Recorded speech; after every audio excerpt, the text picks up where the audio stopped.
Hello everybody, I am Dinesh, the teacher of English grammar at Pioneer in Jumretilaya. In my last video, I talked about the usage of there in the form of subject. Today, the topic that I have selected for the discussion is the use of it. The way there is used in the form of subject, in the same way it also can be used in the form of subject. So here in this video we will see how we can use it in the form of subject, and we will see some other usage also. If I try to discuss the usage of it in the way the grammar books discuss, the video will be very long and monotonous. So to make the video easy for you, I will try to explain this topic with the help of structures, how you can translate sentences, and with the help of structures you can understand all its uses in very easy way. तो चलो हम सबसे पहले structure की बात करते हैं और इट के यूजेज को स्ट्रक्चर के माध्यम से समझते हैं। हमने यहाँ पर लिख लिया है कि इट, फिर इज, वाज, विल बी या कोई मॉडल प्लस टाइम। जब भी आपको टाइम बताना हो तो वो टाइम प्रेजेंट हो सकता है, पास्ट हो सकता है या फ्यूचर हो सकता है। अगर प्रेजेंट है तो इज, पास्ट है तो वाज और फ्यूचर है तो विल बी, या कोई मॉडल हो सकता है टाइम के हिसाब से। तो हम सबसे पहले इट लिख लेंगे, उसके बाद जरूरत के मुताबिक जो भी वर्ब शूट करता है उस वर्ब को लिख लेंगे और फिर जो टाइम है वो लिख लेंगे। जैसे सोमवार है तो इसमें है लगा हुआ है तो इज होगा, जब है लगा हुआ है तो इज होगा, तो सोमवार है तो इतना तो लिख लीजिए इट इज हो गया। अब जो भी टाइम है वो बोल दीजिए इट इज मंडे। नेक्स्ट जनवरी था, अब जब इसमें था है तो था को हम वॉज कर देंगे तो इट वॉज बोल लेंगे, चल लिख लेंगे इट वॉज। अब जनवरी है तो यहां जनवरी लिख देते हैं, इट वॉज जनवरी। 2022 होगा है तो विल बी नहीं, तो 2022 होगा, सबसे पहले इट लिखते हैं, उसके बाद will be, it will B 2022। रविवार का दिन है, अब यहां पर दो टाइम है, एक लिखा हुआ दिन है और एक रविवार। तो सबसे पहले बोलेंगे दिन है। अब जरा देखो इसमें है लगा हुआ है तो इज बोलेंगे, तो दिन है इट इज द डे, रविवार का of Sunday, it is the day of Sunday. दिसंबर का महीना था तो हियर आई हैव महीना था, तो था है तो वाज हो गया, वाज यूज करेंगे। तो सबसे पहले लिख लेंगे इट वाज, महीना था इट वाज महीना, the month, it was the month means महीना था, कौन सा, दिसंबर का, ऑफ दिसंबर। 2025 का साल होगा, तो फर्स्ट आई विल ट्रांसलेट साल होगा लगा हुआ है तो विल बी, तो साल होगा इट विल बी साल, द ईयर ऑफ 2025 2025। तो what have you seen, you have seen here कि सोमवार एक टाइम है, जनवरी टाइम है, 2022 टाइम है, रविवार टाइम है, महीना टाइम है, साल टाइम है। तो जब कभी आपको टाइम बताना हो तो सब्जेक्ट के रूप में इट को लेकर के आएंगे। अब हम दूसरे स्ट्रक्चर को देखते हैं। तो अभी आपने पहले वाले स्ट्रक्चर में क्या देखा था कि इट के बाद वर्ब था और वर्ब के बाद यहां पर टाइम था। ऐसा हो सकता है कि टाइम नहीं आकर के कोई नाउन आए। आप तो जानते हो कि जैसे प्रोनाउन के रूप में ही का यूज पुल्लिंग के साथ किया जाता है, जैसे राम मोहन के साथ ही का यूज करेंगे। सी का यूज मतलब स्त्रीलिंग के साथ किया जाता है, जैसे सीता गीता के साथ करेंगे। लेकिन जो निर्जीव चीज है उसके लिए हम इट का यूज करते हैं। अच्छा, ऐसा नहीं है कि राम मोहन के साथ और सीता के साथ, गीता के साथ ईट का यूज नहीं होगा, वहाँ पर भी ईट का यूज हो सकता है। इस पर हम कभी आपसे किसी और वीडियो में बात करेंगे। मुझे वीडियो को बहुत लंबा नहीं करना है, इसलिए मैं कुछ बातों को यही रोक लेता हूँ बाद के वीडियो के लिए। तो राम मोहन सीता गीता के साथ भी कुछ खास केसेस में ईट का यूज करेंगे, तो अभी मैं उस पर नहीं बात कर रहा हूँ। तो जो निर्जीव चीज़ है या फिर जो नॉन ह्यूमन बीइंग है, जो आदमी को छोड़ करके बाकी चीज़ें हैं, वहाँ पर चाहे बाकी जीव है, वहाँ पर हम ईट का यूज करेंगे। तो फिर से प्रेजेंट रहेगा तो इज, जैसे यह कुर्सी है, इसमें है तो तय बात है कि इज यूज करेंगे। तो यह कुर्सी है, इट इज, अब कुर्सी a chair, it is a chair. वह किताब थी, था है, मतलब वाज पास्ट हो गया, तो इट वाज, अब क्या है, इट वाज किताब, तो अ बुक। यह कलम है, इसमें है तो is, it is a pen. वह गाय होगी, होगी, विल बी। जैसे कोई दूर से जानवर दिखाई दे रहा है और हम अंदाजा लगा रहे हैं कि भाई वो गाय ही होगी, तो will be, it will be a cow. अच्छा, इट के साथ इज, वाज मैंने पहले ही लिख दिया, इसलिए कि इट एक सिंगुलर सब्जेक्ट है, तो इट के साथ आने वाला वर्ब सिंगुलर होता है, खास करके इट जब सब्जेक्ट के फॉर्म में आता है। तो अब हम तीसरे स्ट्रक्चर को देखते हैं। Now see the third structure. It के बाद वर्ब है और फिर एडजेक्टिव है। उस एडजेक्टिव के बाद दो ऑप्शन है, और एडजेक्टिव का तुरंत बाद टू प्लस V1, फिर ऑब्जेक्ट और अदर वर्ड्स आ सकता है, या इस एडजेक्टिव के बाद फोर और उसके बाद नाउन प्रोनाउन आए, और उस नाउन प्रोनाउन के बाद यहां पर जो मैंने लिखा है वो यहां पर है टू प्लस V1 ऑब्जेक्ट और अदर वर्ड्स आए। अब जरा मैंने 4 सेंटेंसेस लिखा, इसे देखो। यह काम करना आसान है, इसमें है लगा हुआ है, प्रेजेंट है, तो आप तो जान गए हो कि है तो इज। यह काम करना आसान है, तो पहले बोलेंगे आसान है, it is easy, it is easy. क्या आसान है? यह काम करना, तो to do this work. But it is easy to do this work. आसान है यह काम करना, यह काम करना तुम्हारे लिए आसान है। अब यहां पर सन्ने देखिए, यहां पर लिखा है तुम्हारे लिए आसान है, फिर से है तो इज यूज करेंगे। तुम्हारे लिए आसान है तो it is easy for you, it is easy for you. तुम्हारे लिए आसान है, क्या आसान है? यह काम करना, तो to do this work. Now see this sentence here. परीक्षा पास करना मुश्किल था वाज। तो अब आप आसानी से बोलोगे, पहले बोलेंगे मुश्किल था, पहले ट्रांसलेट करेंगे मुश्किल था, क्या बोलोगे? It was difficult, it was difficult means मुश्किल था। क्या मुश्किल था? परीक्षा पास करना, to pass the examination. It was difficult to pass the examination. अब नेक्स्ट सेंटेंस यहां है, परीक्षा पास करना मोहन के लिए मुश्किल था। तो सबसे पहले ट्रांसलेट करेंगे, क्या लिखेंगे? मोहन के लिए मुश्किल था, तो it was difficult for Mohan, it was difficult for Mohan. क्या मुश्किल था?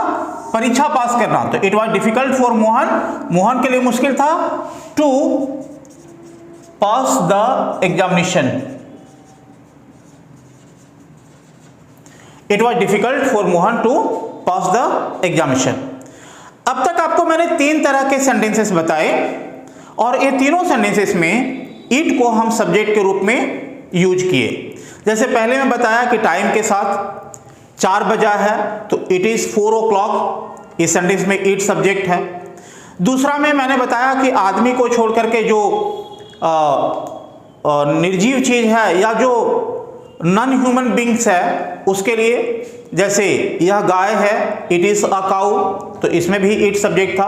और ये जो सेंटेंस है यहां पर भी इट सब्जेक्ट के रूप में आया है। It is easy to do this work, चाहे it is easy for you to do this work. अब हम चौथे तरह के स्ट्रक्चर को देखते हैं और देखेंगे कि वहां पर भी इट सब्जेक्ट के रूप में ही आता है। 3 structures I have discussed you, this is 4। It has present रहेगा तो, हैड पास्ट रहेगा तो, विल हैव फ्यूचर रहेगा होगा तो, या फिर मॉडल प्लस हैव हो सकता है प्लस ऑब्जेक्ट और अदर वर्ड्स। ये पोजीशन दिखाता है जब कोई चीज, जैसे मेरे पास एक कलम है, आई हैव अ पेन, तो आप बोलते हो भाई गाय एक जानवर है, इसकी 4 टांगे हैं, जैसे मैंने लिखा गाय एक जानवर है। A cow is an animal, इसके 4 टांगे हैं तो है, तो it has 4 legs, it has 4 legs। यहां पर हम इज यूज नहीं करेंगे क्योंकि ये पोजीशन है, 4 टांगे गाय में ही निहित है, उसके शरीर का हिस्सा है वो 4 टांगे। उसकी 2 आंखें थी, इट हैड थी पास्ट है तो इट हैड 2 eyes। इसकी एक पूंछ होगी, it will have a tail. Now see, यहां पर जब पोजीशन में है तो आपने हैज यूज किया, थी है पास्ट है तो हैड यूज किया, और फ्यूचर है तो will have, it will have a tail. Let's talk about the next structure. Now see this structure here, it plus verb plus other words, मतलब वर्ब के बाद कुछ भी आ जाए। इससे पहले जो भी वर्ब्स हमने स्ट्रक्चर में यूज किए वो या तो टू बी ग्रुप से था या टू हैव ग्रुप से था। टू बी ग्रुप से जो वर्ब थे वो इज, एम, आर, वाज, वर, या टू हैव ग्रुप से जो वर्ब हो सकते हैं वो हैज, हैव, हैड, हैविंग, ये सब हैं। यहां पर अब हम देखते हैं वो वर्ब जो एक्शन का नाम हो सकता है, जो एक्शन शो कर सकता है, वहां जाने में 4 घंटे लगे। अब इस सेंटेंस को देखिए, ये सेंटेंस सिंपल पास्ट में है, तो सिंपल पास्ट में हम V2 यूज करते हैं। वहां जाने में 4 घंटे लगे। इट, टेक का V2 टुक, तो it took 4 hours to go there. It took 4 hours to go there. फिर से यहां पर इट सब्जेक्ट है, it took 4 hours to go there. यह आपको नई सूचनाएं देता है, ये सिंपल प्रेजेंट है, तो इट के साथ हम V5 यूज करेंगे। देना का अंग्रेजी गिव, तो गिव का V5 gives. It gives you new information.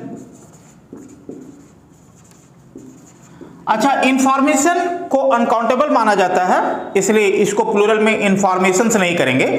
जब प्लूरल भी रहेगा तब भी इंफॉर्मेशन है। It gives you new information. यह आपके जानकारी को बढ़ाएगा, ये फ्यूचर टेंस है, विल प्लस V1। यह आपके जानकारी को बढ़ाएगा, it will develop your knowledge. तो आपने क्या देखा कि टुक, टेक का V2 है, यहां V5 यूज किए तो गिव का V5 गिव्स है। इट विल डेवलप, विल के साथ V1 है तो V1 यूज के डेवलप बढ़ाएगा या आपकी जानकारी को बढ़ाएगा, it will develop your knowledge. तो ऐसा नहीं है कि जब इट सब्जेक्ट रहेगा तो जो यहां पर जो आने वाला वर्ब है वो खाली is, am, are, was, were या विल बी, शैल बी या हैज, हैव रहेगा। दूसरे वर्ब भी हो सकते हैं और वो इन 3 एग्जाम्पल से क्लियर है। अब चलिए हम नेक्स्ट स्ट्रक्चर को देखते हैं। Now see the structure here. It के बाद इज, वाज, विल बी, अगर है तो इज, था रहेगा तो वाज, और होगा रहेगा तो विल बी, प्लस एडजेक्टिव। उसके बाद द वे का मतलब होता है जिस तरह से, जिस प्रकार। और उसके बाद है क्लाउज। क्लाउज क्या होता है? क्लाउज अपने आप में एक सेंटेंस होता है या सेंटेंस का हिस्सा होता है। तो उसके बाद क्लाउज या सेंटेंस का हिस्सा। अब सेंटेंस को देखिए, जिस तरह से वह परिस्थिति को संभाला, मजेदार है। यहां पर यह या वह छुटा हुआ है, मतलब वो छुपा हुआ है। क्या मजेदार है? तो वो चीज मजेदार है, वो तरीका मजेदार है जिस तरह से वो परिस्थिति को संभाला। तो पहले आप बोलेंगे मजेदार है, पहले लिखेंगे मजेदार है। It is interesting. It is interesting the way, जिस तरह से, द वे वह परिस्थिति को संभाला। ये सिंपल पास्ट टेंस है। ही हैंडल्ड, सिंपल पास्ट में भी टू यूज करेंगे। हैंडल मीन संभालना। Handled the situation. अब इस सेंटेंस को एक बार फिर से देख लीजिए। हमने लिखा कि it is interesting the way he handled the situation.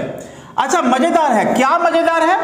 तो the way he handled the situation, जिस तरह से उसने परिस्थिति को संभाला वह मजेदार है। The way he handled the situation is interesting. इस बात को ऐसे भी लिख सकते हैं, the way he handled the situation is interesting. और नहीं तो फिर इट इज इंटरेस्टिंग को पहले लिखें। जिस तरह से तुम बात करते हो आकर्षक है, तो पहले बोलो आकर्षक है। इसमें है तो इज बोलेंगे आकर्षक। It is attractive. It is attractive. क्या आकर्षक है? The way you talk. क्या आकर्षक है? तो जिस तरह से आप बात करते हो वो आकर्षक है। इसी सेंटेंस को ऐसे भी लिख सकते हैं, the way you talk is attractive. नहीं, the way you talk is attractive, ऐसे भी हो सकता है। अगर इसको पहले बोलेंगे फिर इट से बोलेंगे it is attractive the way you talk, या नहीं तो फिर दूसरे तरीके से बोलेंगे तो the way you talk is attractive. आप जिस तरह से बात करते हो वह आकर्षक है। नाउ, जिस तरह से राम तुम्हारे साथ व्यवहार किया आपत्तिजनक था। आपत्तिजनक था। It was objectionable. It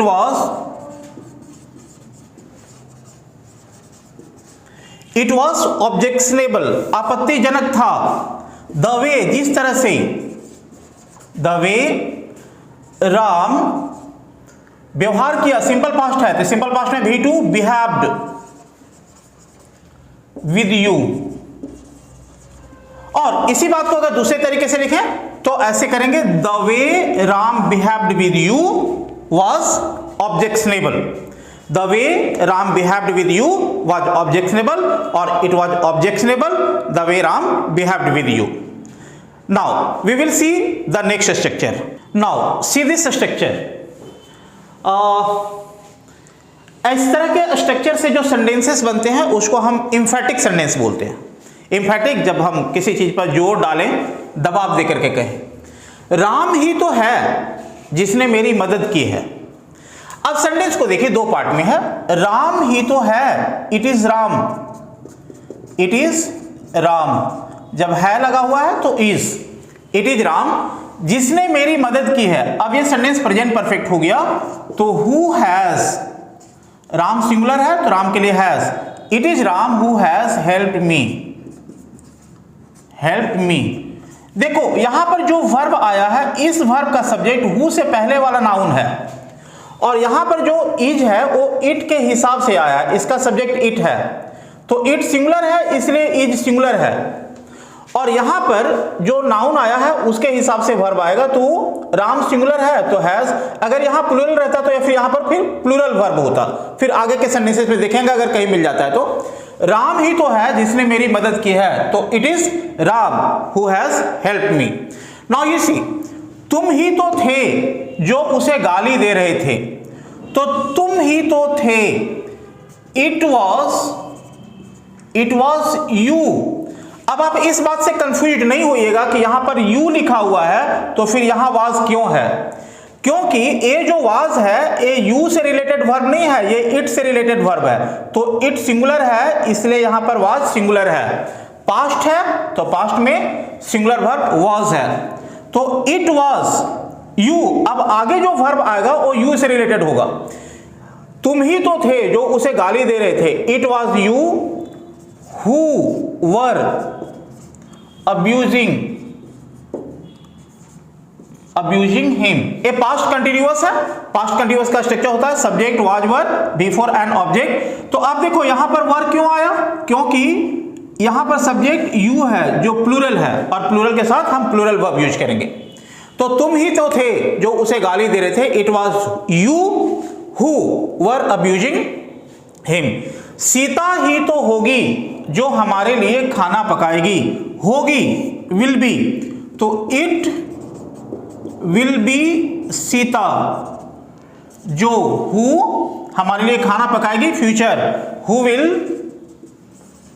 cook food for us. मैं ही तो हूं जो इस काम को कर सकता है, तो मैं ही तो हूं, इट इज आई। यहां पर कई बार लोग स्टूडेंट्स गलती से मी कर देते हैं, ये ऑब्जेक्ट का जगह नहीं है, ये सब्जेक्ट है जो आने वाले वर्ब को डिसाइड करेगा, इसलिए ये सब्जेक्टिव केस में होगा।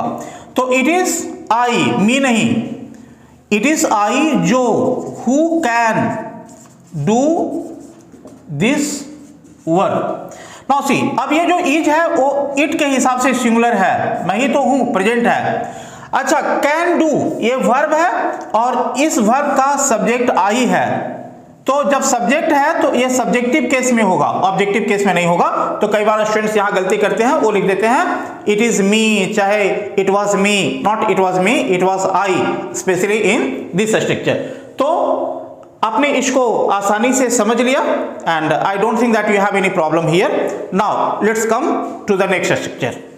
Now see here, I have written two structures, और इस सेंटेंस को दो तरीके से बोला जा सकता है, लिखा जा सकता है। पहले 2 + V1, ये इन्फिनेटिव है, 2 + V1, उसके बाद वर्ब, फिर नाउन एडजेक्टिव, और उसके बाद अदर वर्ड्स अगर होता है तो, या नहीं तो फिर उसी सेंटेंस को इट से बोलेंगे तो इट, और उसके बाद verb is was will be या कुछ भी, या फिर नाउन एडजेक्टिव अदर वर्ड्स है तो लिखेंगे, और 2 + V1 जो इन्फिनेटिव है उसको लास्ट में लिखेंगे। अब सेंटेंस को देखिए फिर ज्यादा क्लियर हो पाएगा। सुबह में टहलना अच्छी आदत है, सुबह में टहलना, टहलना to walk in morning, to walk in morning अच्छी आदत है, is a good habit, to walk in morning is a good habit. इसी सेंटेंस को अगर हम इट से बोलें तो ऐसे बोलेंगे, इट, अब जो इज अ गुड हैबिट है इसको इट के तुरंत बाद बोल देंगे, it is a good habit, it is a good habit. अब क्या बचा, to walk in morning, to walk in morning. तो दो तरीका है, सुबह में टहलना अच्छी आदत है, टू वॉक इन मॉर्निंग सुबह में टहलना इज अ गुड हैबिट, या नहीं तो इसी सेंटेंस को इट से शुरू करेंगे तो इट, इट के बाद it is a good habit, it is a good habit. अब बच गया टू वॉक इन मॉर्निंग, इसको इधर लिख देंगे, it is a good habit to walk in morning. यहां पर इट सब्जेक्ट के रूप में आ रहा है। अब तक मैंने आपको जितने भी सेंटेंसेस बताए, जितने भी सेंटेंसेस दिखाए, उन सारे सेंटेंसेस में इट सब्जेक्ट के रूप में आ रहा है। तो यहां इट सब्जेक्ट है, बोलना एक कला है, बोलना, to speak, to speak infinitive है, 2 + V1 को इन्फिनेटिव बोलते हैं, बोलना एक कला है, to speak is an art. अब इसी को अगर हम इट से बोले तो शुरू में इट लिख देंगे, इट, अब क्या है, इज एन आर्ट, ये यहां लिख लेते हैं, इट इज एन आर्ट। अब क्या बचा, टू स्पीक। तो बोलना एक कला है, this sentence can be expressed in 2 ways, to speak is an art और it is an art to speak. नाचना उसका पेशा था, नाचना, to dance was his profession. या अगर इसी सेंटेंस को इट से बोले तो इट, उसके बाद क्या है, वॉज हिज प्रोफेशन, तो इट वॉज हिज प्रोफेशन। अब टू डांस रह गया, इधर लिख देंगे टू डांस। तो नाचना उसका पेशा था, दो तरीके से बोल सकते हैं, to dance was his profession और it was his profession to dance. तो here it is subject, here also it came in the form of subject and here it came in the form of subject. तो अब तक के जितने sentences मैंने बताए आपको, उसमें इट सब्जेक्ट के रूप में यूज हो रहा था, लेकिन जरूरी नहीं है कि इट हर बार सब्जेक्ट के रूप में ही यूज हो। इट के सेंटेंसेस में दूसरे यूजेज भी हो सकते हैं। It can come at the place of object, it can come to introduce a noun or a clause in the sentence। तो चलिए एक यूज हम देख लेते हैं, जहां पर एक या दो यूज हम देख लेते हैं जहां पर इट सब्जेक्ट के रूप में नहीं आ रहा है, और इस पर जो विस्तार से इट पर वीडियो जहां इट सब्जेक्ट के रूप में नहीं आता है, किसी दूसरे वीडियो में मैं डिस्कस करूंगा। Well, I have written two sentences here. अब तक आपको जितने सेंटेंसेस मैंने बताए, उन सारे सेंटेंसेस में इट को मैंने सब्जेक्ट के रूप में यूज किया। तो इसका यह मतलब नहीं है कि इट को हम सिर्फ सब्जेक्ट के रूप में यूज कर सकते हैं, इट को हम ऑब्जेक्ट के रूप में भी यूज कर सकते हैं। इट का यूज किसी नाउन को या किसी क्लाउज को सेंटेंस में इंट्रोड्यूस करने के लिए किया जा सकता है। तो इट के जो दूसरे यूजेज हैं, इस पर डिटेल में बात मैं किसी और वीडियो में करूंगा। बस दो सेंटेंसेस के द्वारा सिर्फ आपको यह दिखा देता हूं कि आप ये नहीं समझें कि इट का यूज सिर्फ सब्जेक्ट की जगह हो सकता है, सब्जेक्ट के अतिरिक्त भी इसका यूज हो सकता है। Here I have written two sentences. Now you see, उसने मुझे एक कहानी सुनाई और मैंने इसे पसंद किया। उसने मुझे एक कहानी सुनाई, सिंपल पास्ट, और मैंने इसे पसंद किया। This is also simple past. He told me a story. He subject है, told verb है, me object है और a story भी object है, a story direct object है। And I liked it, और मैंने इसे पसंद किया। It, मैंने किसे पसंद किया? तो मैंने a story को पसंद किया। ठीक है, यहां पर इट ऑब्जेक्ट के बदले ऑब्जेक्ट को रिप्रेजेंट कर रहा है, और यहां पर इस सेंटेंस में भी एक ऑब्जेक्ट ही है, आई लाइक्ड इट। तो here it came in the form of object. वह मुझसे एक सवाल पूछा और मैं इसे हल नहीं कर पाया। वह मुझे एक सवाल पूछा, सिंपल पास्ट टेंस। तो he asked me a question, he subject, asked verb, me direct me indirect object और a question direct object. He asked me a question and I could not solve it, और मैं इसे हल नहीं कर पाया। यहां पर I सब्जेक्ट है, solve वर्ब है और it ऑब्जेक्ट है। मैं किसे हल नहीं कर पाया? तो मैं क्वेश्चन को हल नहीं कर पाया। तो यहां पर it ऑब्जेक्ट के फॉर्म में आया। तो आज बेसिकली वीडियो में जो डिस्कशन था वो सब्जेक्ट पर ही होना था, लेकिन मैं आपको ऑलरेडी बता चुका हूं कि इट सिर्फ सब्जेक्ट के रूप में नहीं आता है, इट ऑब्जेक्ट के रूप में, और इसके सेंटेंसेस में दूसरे यूजेज भी हैं। इस पर मैं किसी और वीडियो में विस्तार से बात करूंगा। तो ये आज का वीडियो था, और मैं उम्मीद करता हूं कि मैंने जितनी आसानी से आपको समझाने की कोशिश की, उससे आप बड़ी आसानी से समझे होंगे, और अब इट से रिलेटेड सेंटेंसेस को आप आसानी से बोल सकते हैं, समझ सकते हैं। इट का यूज सब्जेक्ट के रूप में आप ज़्यादा बेहतर तरीके से कर पाएंगे। तो आज के लिए इतना ही। Thank you. Once again we will meet very soon in next video.